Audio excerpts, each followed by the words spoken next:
So now that we've talked about getting a little bit more information about strings, I want to talk about actually doing something to strings because that's a lot more fun.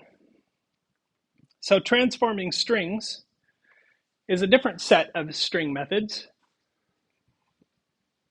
Now, these are, even though we're doing something to a string, these are return something methods as well.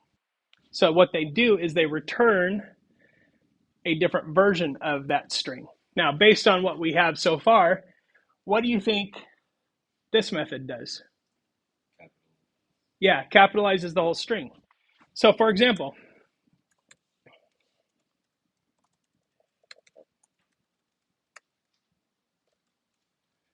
oops.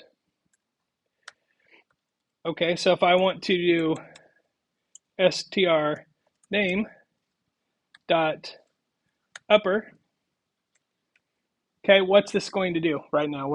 When I run this program, what's going to happen? Nothing, right? Why? Because I didn't do anything with it, with what it returns. It's going to return it, but I didn't do anything. So if I want to see what the result is, I got to print it. I could also put it in a variable and use it later if I wanted. So if I run this, you can see it takes whatever letters are in here, changes them to uppercase. So again, these are string methods. So I'm using the variable dot, then the string method to produce that result. This is not a function. If it was a function, it would say upper, and then in the parentheses, I might feed it the string as an argument. But these are string methods, which means they belong to the string.